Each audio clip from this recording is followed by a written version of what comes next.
Hi, welcome to SBR Videos. I'm Peter Loshak. We are doing a regular MLB pitching preview show with Joe Duffy from OffshoreInsiders.com. Right now we're looking at the card for Friday, June 26th. We'll see what Joe Duffy has to say about is Max Scherzer going to throw another no-hitter, a second no-hitter in a row? Maybe he will. Joe Duffy from OffshoreInsiders.com. Thanks so much for being back with us. Well, thank you for having me, Peter. All right, everything going well at OffshoreInsiders.com? It is. We recently acquired some fantastic new systems, two of them that are above 200 units. I mean, literally, which is phenomenal. Anybody who's been betting knows. So the best has gotten better. Joe Duffy's picks at OffshoreInsiders.com. Wow. Do you have any system that recommends a play on Max Scherzer, right? He's going to be going at Philadelphia.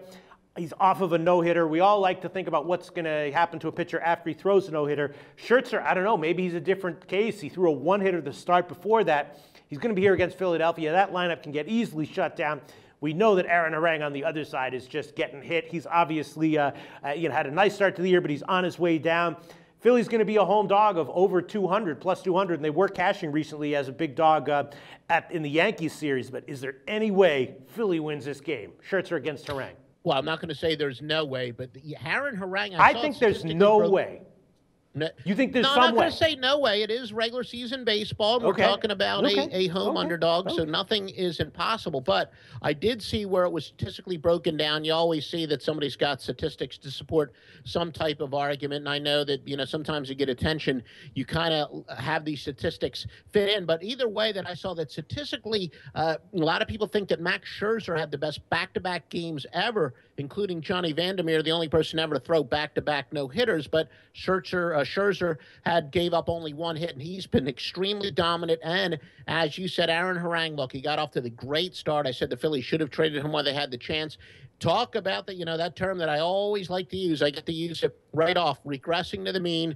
Harang is a decent pitcher who is pitching great. He is clearly coming back down to earth, but you can lay the run and a half. I don't bet a lot of run line plays, but I already have this penciled up as a run line play. We'll probably lay the run and a half, and I think it's only going to be about minus 125 laying the run and a half on the road. All right, well, suffice to say, I'm sure the books are going to take a ton of action on Washington here, and you do sometimes give those huge plus 200 underdog plays. You did that recently with Wandy Rodriguez against Clayton Kershaw, but it sounds like you're not going to be recommending Philly as a play here. No, as I said, it is, I know the couple of the systems, one of my good systems could theoretically apply it here after I run the database, and maybe it'll have me look at the game a lot longer. But before using the artificial intelligence, I would say this appears to be as big of a pitching mismatch as you're going to see, but no shock, the odds makers are more than aware of that. Okay, and then Corey Kluber, he's definitely regressing down a bit. He's starting at Baltimore. They can have a tough lineup.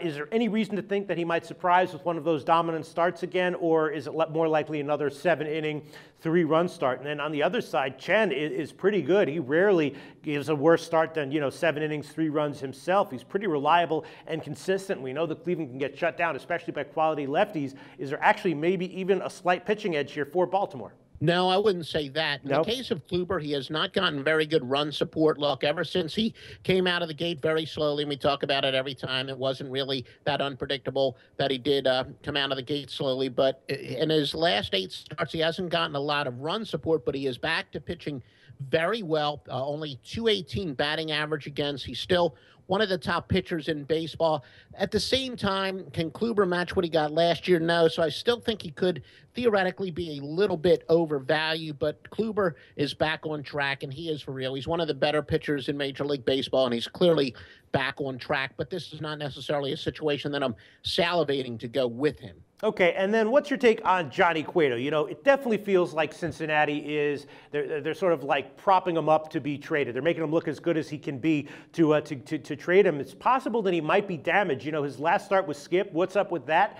Maybe he's like damaged. They're trying to limit, his exposure before they trade him. Now he's going to be on the road against the Mets, though. The Mets can be an easy assignment. You think we'll see another good start from Cueto here?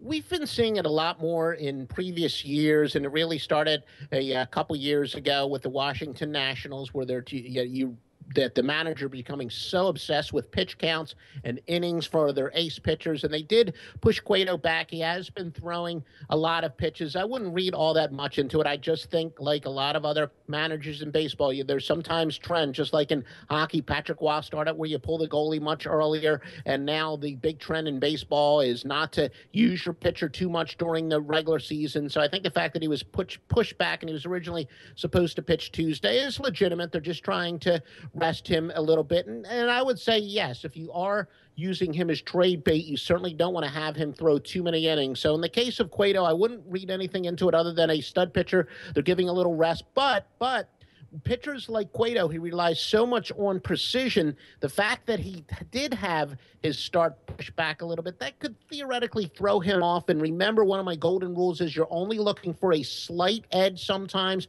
and that might be the slight edge to make the Mets a pretty good value play. Okay, yeah, and then Syndergaard on the other side, he's having, I guess, a typical rookie season, kind of uneven, flashes of brilliance. He has some of those starts where he goes like 6 innings, gives up 4 runs, but strikes out 11.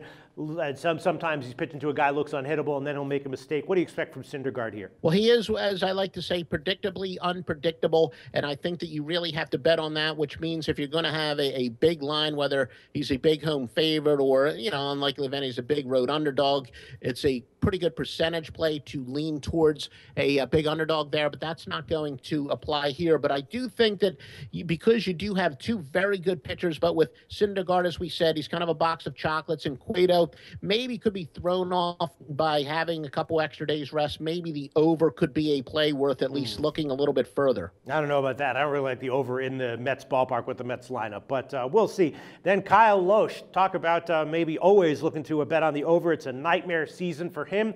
He's going to be at home against Minnesota, not the most fearsome lineup in the world, but definitely capable. Trevor May on the other side, sometimes mediocre, sometimes actually quite good. He's had a good June so far. Is there any reason to believe that Lohse doesn't get hit again? I would agree with you. That does seem to be a pretty good advantage for Trevor May. He's pitching very well. He's got a 1.88 ERA and 4 starts this month. And as you said, Lohse is just one of these journeyman pitchers who's there just because he's got a lot of experience, and maybe they think that he can come out of it. But at this point, Lohse just looks like he's a number 4, number 5 starter at best. He's not a very good pitcher, and no question that Minnesota's got the big pitching advantage there, and it doesn't seem to be any situational stuff that jumps out that says, to dig further, that there's anything other than a pitching mismatch for Minnesota. Okay, don't overthink it in the Minnesota-Milwaukee game with Lohse starting. That's it for Friday, June 26th. Joe Duffy, what else do you think might be worth taking note of for possible betting value this Friday? A couple of the pitching splits.